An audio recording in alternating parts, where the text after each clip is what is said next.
When the top secret information was declassified yesterday, John Solomon came up with a report about the Russia investigation and where it actually originated from. So it basically proves that it was a cover-up for Hillary Clinton. Now, you and I all know what the peaceful transition of power happened between 2008 to 2009 with Obama, from Bush to Obama. That was a peaceful transfer of power. There were obviously things happening with the economy that were not good, that we all felt, but that was because of stuff that happened with the housing legislation back in the 1990s, the late 90s. But peaceful transfer of power actually didn't happen in 2016, and the reason why you know that is because of that top secret information that was hidden from the American public, hidden from Congress and the like. Now, you as a person who was trying to be fair-minded, you were trying your best to understand what was going on, but you understood the media was keeping information from you and from me. And what that information did was it showed what truly was taking place, because the transfer of power went from Obama to the establishment. It didn't go to Trump. It actually went from Obama to the establishment. Why is it important for you to know? Well, because the establishment is made up of people who are establishment Republicans, establishment Democrats, and those bureaucrats within the establishment who help to hold up the establishment. So that's where the transfer of power actually happened. It didn't go to Trump. That's why Trump had so many people in his cabinet that were snakes in the grass. That's the truth, okay? So the transfer of power happened from Obama to the establishment. It didn't go to Trump.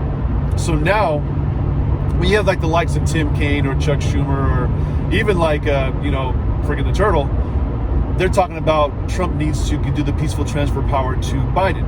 But you and I both know that Trump actually, he was basically more of a figurehead about what the average American represents versus the elite establishment. The elite establishment are those individuals that will do anything to keep power, which is what you're going to see happen here with this Biden administration. And Biden is an establishment Democrat, but he's also an individual who has some pretty big secrets that nobody really want to talk about. But I'll get off that. But this man, his family, are and have been bought by individuals outside the nation. And that was a story that was covered up because the establishment needed the win. The establishment needed to stay in his position of power. Trump, if he didn't pardon Julian Assange, that's one of the biggest mistakes he will have ever made in his presidency. That probably would be the biggest mistake he would have made, if he didn't pardon Julian Assange. Now, there might be information about Julian Assange that may need to stay hidden, but the truth be told, that he should have. Now, that's just my personal opinion about it. But for you and for me, the average American, you are going to see an unveiling of ridiculousness in this nation. You're going to see that because of the people who have now taken control and the reins of power. And what's going to end up happening is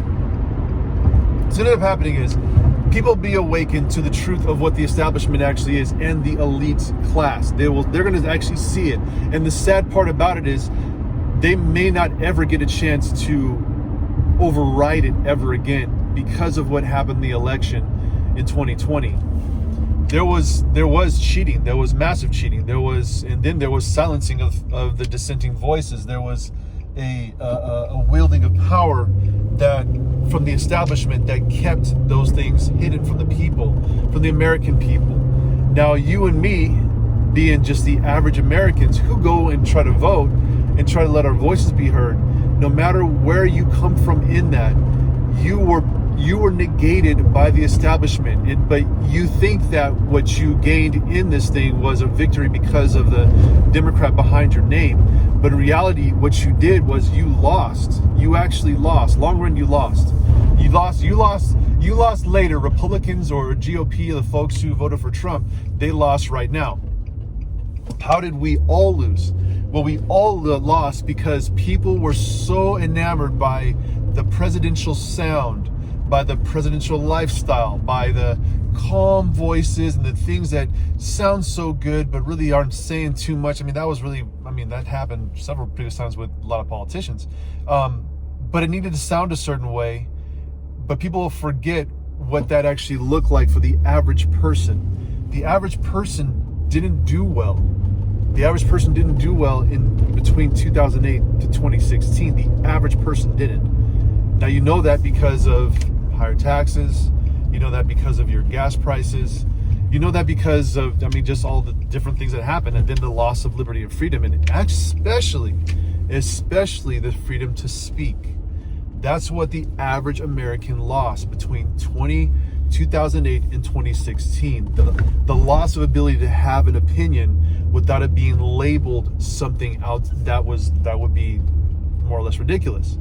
You're a racist if you don't agree with what that politician was doing and what that politician was supporting, or you were a bigot for not agreeing with or having the same ideas. So that's actually what happened to the average American. We lost our freedom to voice, to have a voice. Now, what's going to happen with you and me now is going to be something that's interesting. Why is it interesting? Because it's going to happen to the people who look and act just like you and me. They're just average Americans. The average person. That's what's so terrible, is that the average person is going to be at the detriment of these people who have crazy ideas and who are going to use those ideas against the public. And the elite will be the only ones who can escape those ideas. But you and I are going to have to actually band together, because the individuals who are just like you and me that might have a different political idea, they're going to see, feel, and understand just what it means to be under the control of people who do not have good intentions for other people. When AOC, when Kamala Harris are talking about doing some type of tribunal or holding people to account in ways that are just crazy, the person that's the average individual understands what that means for themselves as well. And what that means for all of us is that the America that we knew is no longer here. It's now something that's more authoritarian. And the authoritarian, they just turn on people. And this is why you don't see joy with the folks who supposedly have the victory, who are getting their inauguration today on that side. There's no joy in it, because it's only punishment. It's only punishment because they understand that there's a massive amount of people out there that just don't believe them. I don't believe them. I don't believe anything that they say. I don't believe everything that Trump said either, but I definitely don't believe the ideas of the left, because the left is freaking off the chain. So for you and for me, when you see these people who supposedly are taking control, supposedly should be extremely happy, and they're not, they actually are really, really upset and wanting to exact revenge, you gotta understand that there's a hate there that's not about, it was never about Trump. It was never about Trump. It was about people who are the average persons. And then the folks on the other side, they were galvanized to believe that people who were the Trump supporters were the racists, the bigots, and all that. That was pushed by the media. So when you see this stuff and you're a fair-minded person, fair-minded individual, and you're noticing that things are happening around you that don't make any sense to people who are Americans just like you, understand that the voice of your voice is going to be the one that's going to be the most important, because we've already voiced what's the truth and what's reality. But you didn't. Because you didn't, now there's no judgment in it, because you probably thought, no, this can't be that serious. Well, it actually is. And when you see it happen, you got to understand, you're going to be in our same boat at some point in time. And if you don't stand up now, they'll have negated and removed the conservative voices, the Republican voices, and the rhino voice. No, not even the rhino voices. They'll keep the rhino voices up because they need figureheads. But the people who are truly trying to, move toward real freedom, those people will be silenced by big tech and these folks here in government. And you will be the ones that will need to speak out. They need to do so in your forums. And if you don't, just believe me, we might go first, but you'll be next. You will be next.